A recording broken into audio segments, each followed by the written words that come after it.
Akhlou Brick après seen prestation ci concert Vigie bi Malick Ndoye te mu nekk Seneweb am na ak ñoom interview ñëwaat ak ñoom ci classe bi nga xamante ni waxoon nañ après màggal après gàmmu dégguñu leen mais Akhlou Brick muy ara bi kon Malick Ndoye ne looy na xaar bu tontu Ngaaka mu ni Ngaaka pig la ñu sànni ci pig la ñu koy delloo mais maanaam Ngaaka comme que da leen waxoon day téye Sococim xool ni Akhlou Brick di def nee na xaar ñoom tamit dinañ ko sànni pig mu ñëwaat ci Dayza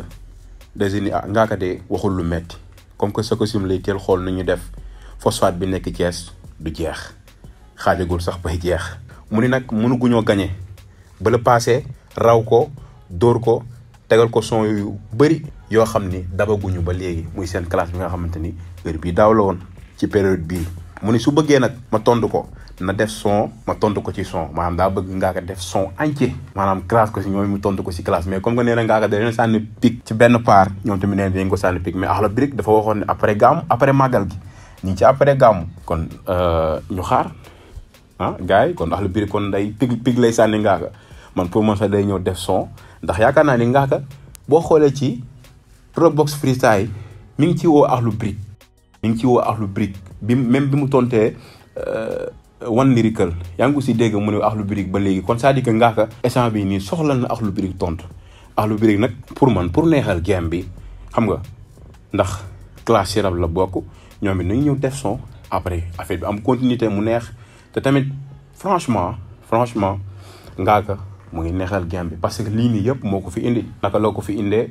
Dropbox yu njëkk a def freestyle muy Knowledge 1 si la ñëwee xoos waa Akhlou Brick ñoom it tontu ci Instagram yi après One Lyrical ñëw def son je sais pas ñi ngi naan dil la parce que One day commencé projet am ñii ni nag bon